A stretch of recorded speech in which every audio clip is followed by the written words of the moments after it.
Hi, I'm Shashank Bhargava, and you're listening to Three Things, the Indian Express news show. In this episode, we talk about the different reasons why Indian cities can't seem to handle heavy rainfall. We also talk about a double theft in which the police ended up robbing the thieves. But first, we talk about Rajasthan. Last week, the Rajasthan State Assembly passed the minimum guaranteed income bill, under which all families of the state will be guaranteed employment of 125 days every year. And the aged, disabled, widows, and single women will get a minimum pension of 1,000 rupees per month. Here's Chief Minister Ashok Gehlot talking about it. जिस प्रकार UPA government में doctor Manmohan Singh ji ने, सोनिया गांधी जी ने 4 कानून pass किए थे, right to information, right to education, MNREGA और food security act, उसी तर्ज पर ये कानून भी अधिकार देगा तमाम ग्रामीण भाइयों को 125 दिन के रोजगार का। और शहरों के अंदर भी हमने इंदिरा गांधी जी के नाम से। After the bill was passed, Parliamentary Affairs Minister Shanti Dhariwal called it an incomparable and historic law. And he was not alone. Many others who are supporting this law have been calling it revolutionary, while those against it have been calling it misleading and just another ploy of the ruling state government to garner votes in the upcoming elections. In this segment, we speak to Indian Express's Udit Misra about this law and how it aims to help people. Udit, begin by telling us what exactly are the main features of this bill. So, Rajasthan has been doing a lot of new programs and new schemes to advance social security. And this bill basically brings all of them under one umbrella, or at least many of them under one umbrella.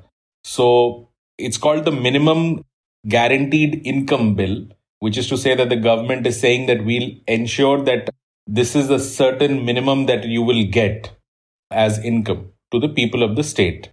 Okay, and how does the state government plan to give this income, and what would people have to do to get it?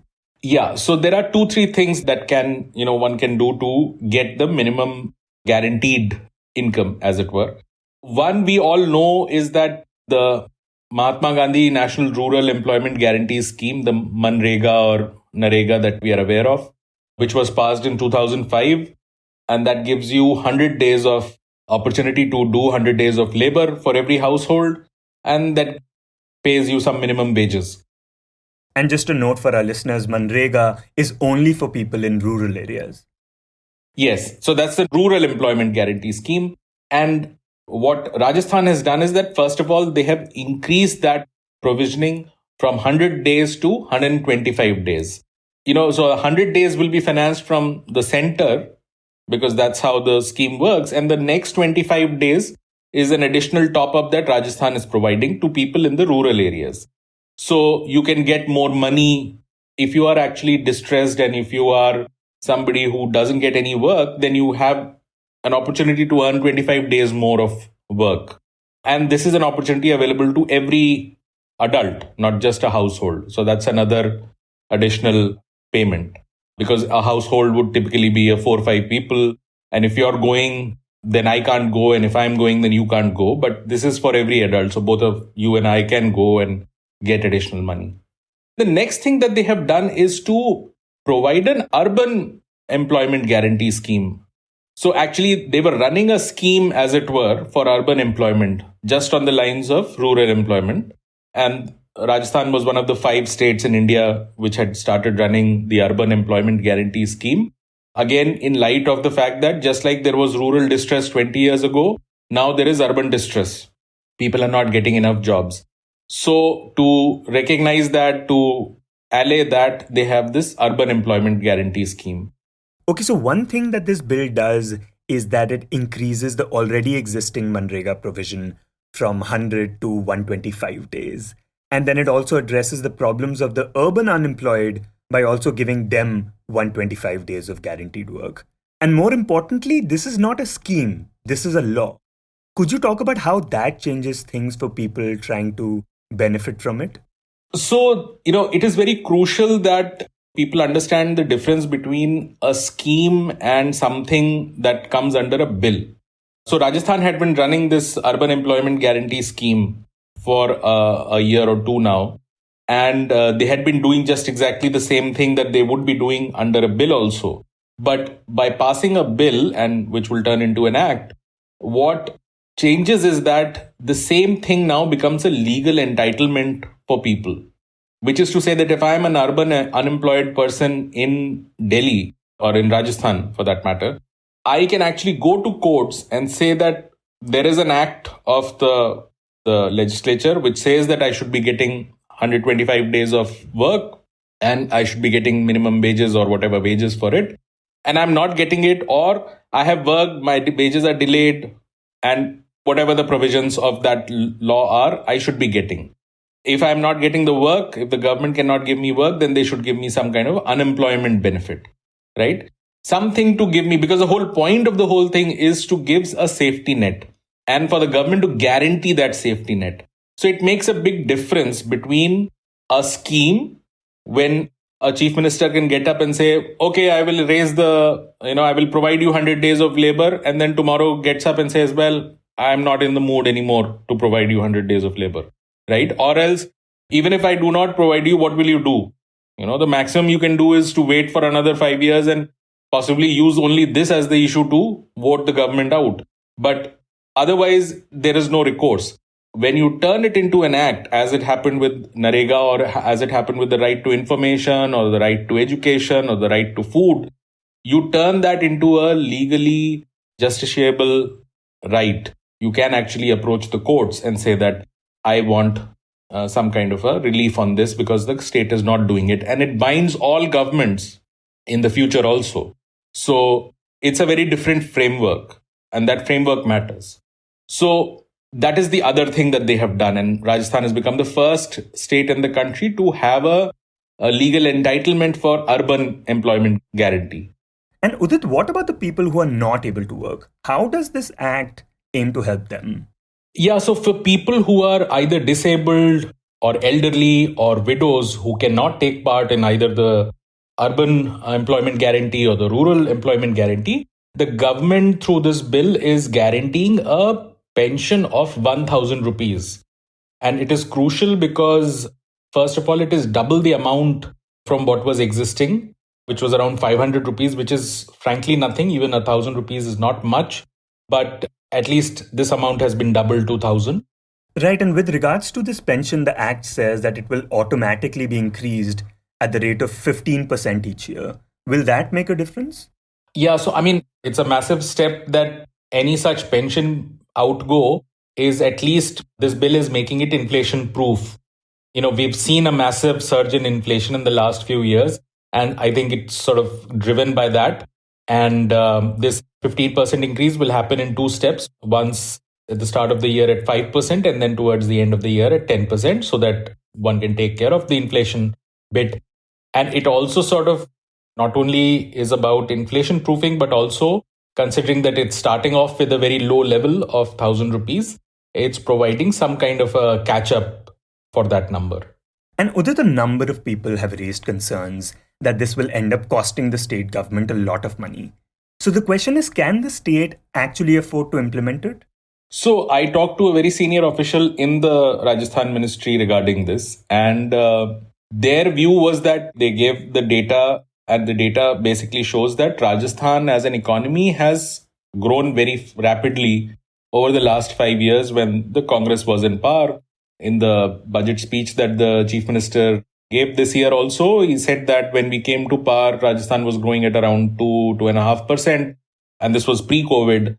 And that even despite the COVID pandemic and everything, Rajasthan today is the second fastest growing economy in the country. And that its GDP has sort of jumped quite sharply. And the way Rajasthan looks at this thing, and when I talked to the chief minister as well as the senior official, the argument was that often people think of this money as a wastage, but we think of this money as investing in the economy.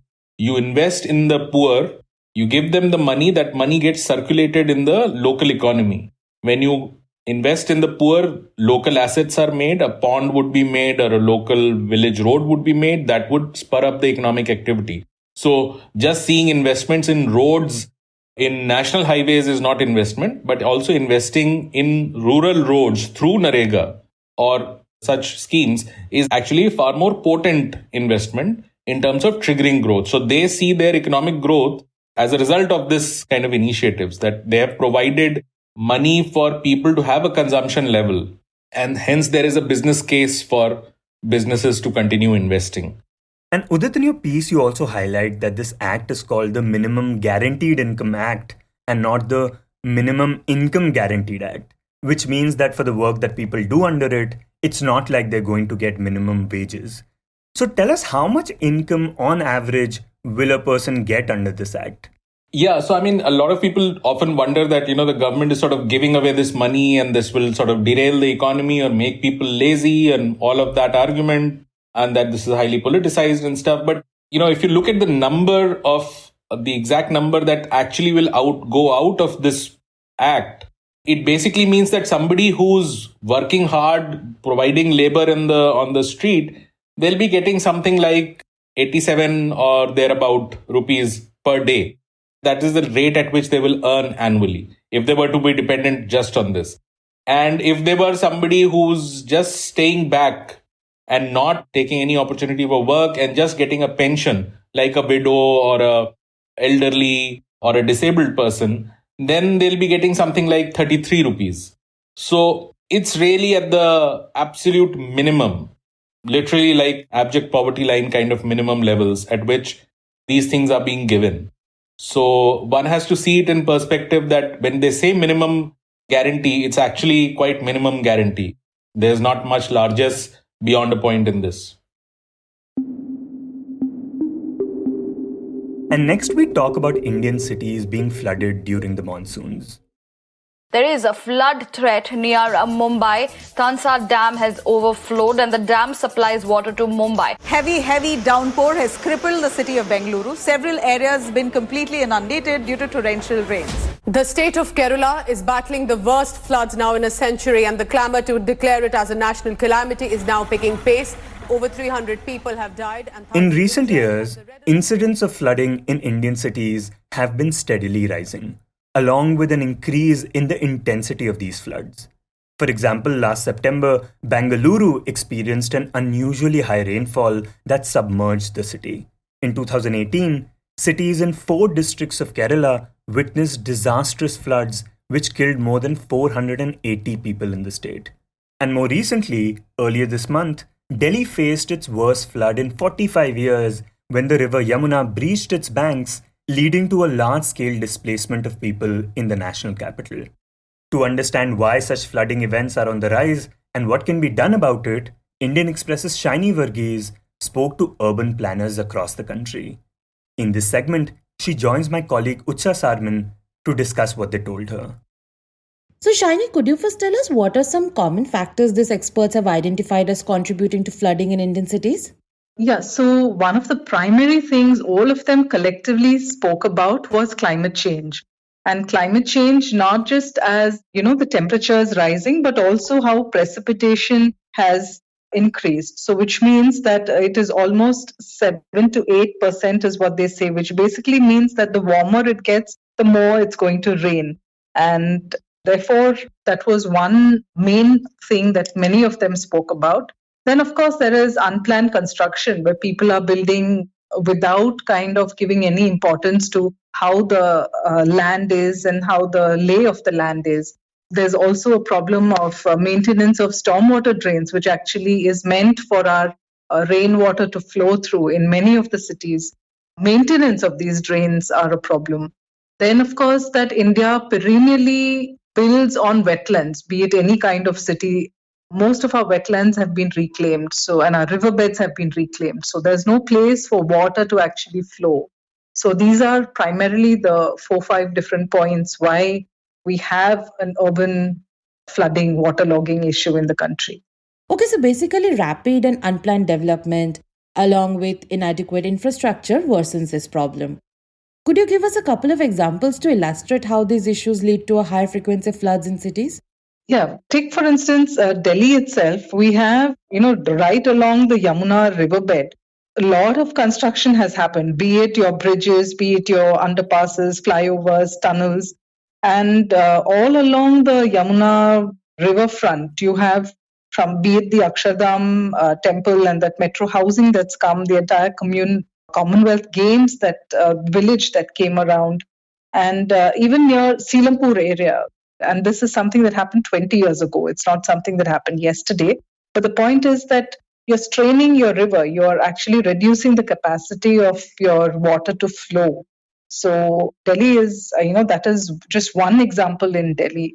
In Bangalore, if you look, the stormwater drains that actually take your rainwater in, you have people throwing waste and dump yards, dumping waste there. So much so, one expert even said that he found a entire sofa set, a large sofa, two-seater and two single-seaters thrown in stormwater drains. So it's that kind of public negligence that is also there in some of our cities. And if you look at a place like Kerala, the master plan itself has no demarcation of where you can build and you can't, because of which there's a lot of encroachment that happens. And a lot of canals, therefore, have waste and sewage being mixed up, and you have small culverts that are being formed. So, again, the flow of the water has been stymied. So, yeah, these are primarily the reasons why, examples in cities, and almost every city has an example that you can pick up, and each city is different. And what about coastal cities like Mumbai, for example? What is the reason behind heavy flooding there? Yeah, so in Bombay, it's a very different situation because the coast, it's along the Western Ghats and it's the coast. So anyway, it gets its rain. And anyway, I mean, that's the first point of entry for the rains to begin. So, and Bombay, geographically, it is shaped like a bathtub.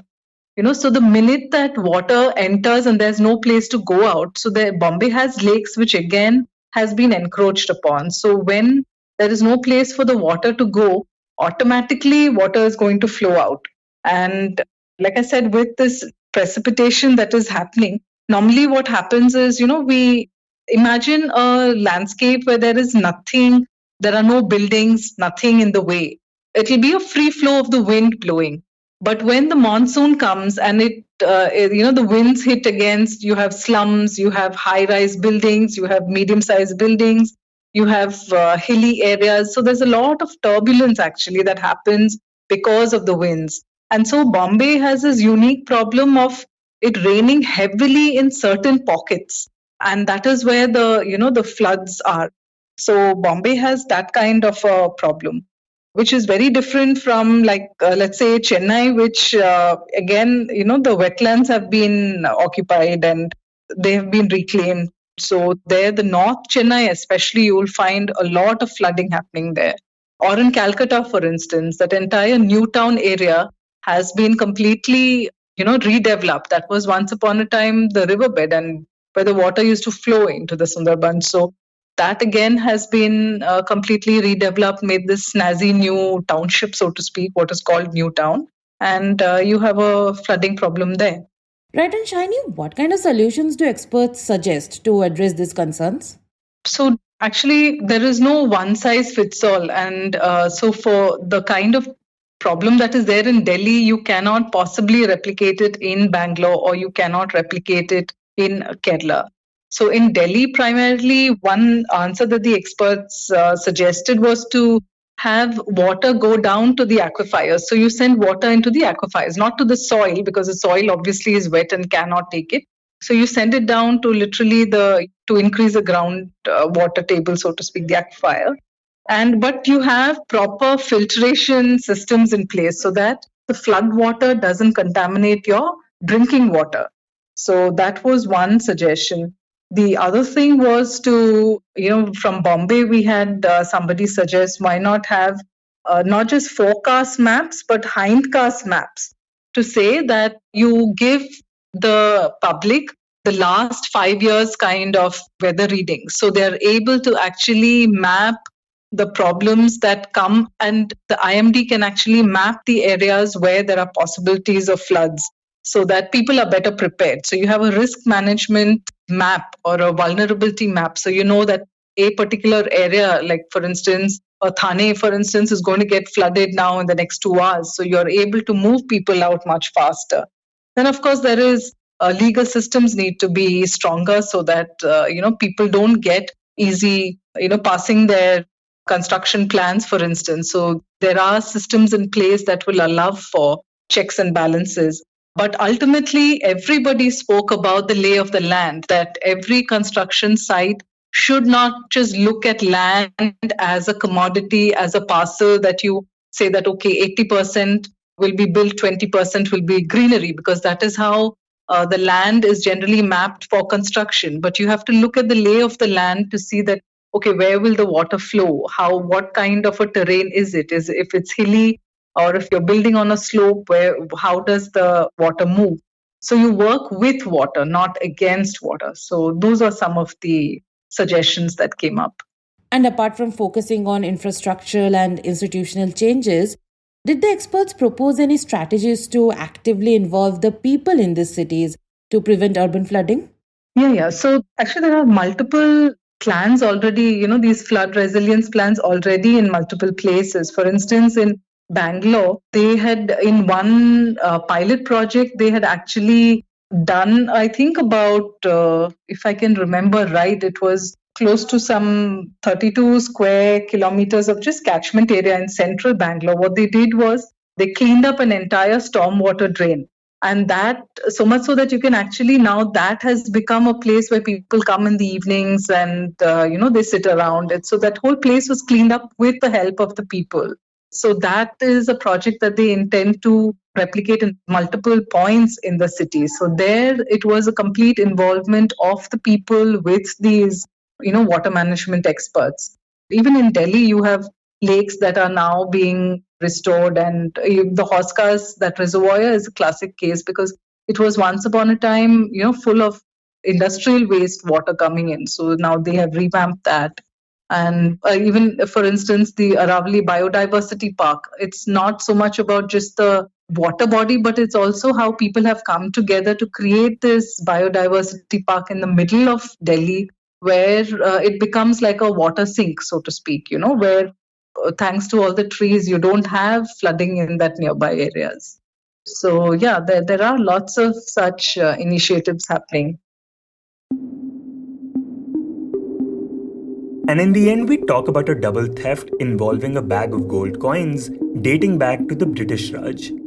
This story starts with Soeb Baliawala, a chicken shop owner who lives in the small town of Bilimora in the south of Gujarat. Soeb had recently hired a contractor to demolish his 150-year-old ancestral house. The house had been in a very poor condition and seemed beyond repair. When we spoke to Indian Express's Kamal Saiyed, he told us that the contractor then hired 4 laborers to bring down the structure. They were doing manual work. The demolition was not done with the help of any machinery item. It was done manually. So these 4 people were native of Madhya Pradesh, near at Alirajpur district. There were 3 men, Raju Bhai, Dinsha Bhai and Bajari, along with a woman named Rimku, who was Bajari's mother-in-law. Kamal says that they were using hammers and drills and demolishing the house brick by brick.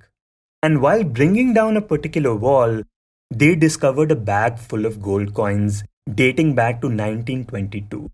Authorities later found out that the coins even had the engraving of King George V. Meanwhile, what happened after their work was finished, the structure was all brought to the land still position. And they left to their native place in Alirajpur district. And they equally divided the total sovereigns among themselves. He says that upon returning home, Rimku and Bajari, who were staying together, buried the gold coins, a total of 240 of them, inside a foot-long cavity inside their house. Now, couple of days ago, Rinku went to get it checked to a jeweler in Alirajpur. So she was confirmed that the sovereign is originally a gold and genuine one, and it weighed around 7.98 grams, And even she had inquired about what amount she would get if she sells this sovereign. So the jeweler had told him that she could get easily 44,000 approximately. 44,000 rupees for each of the coin they had. This was a substantial amount of money for both of them. However, that day, Rimku chose not to sell the coin and instead returned home without raising any suspicions. But Kamal says that soon the entire village came to know about the gold sovereigns hidden inside their home.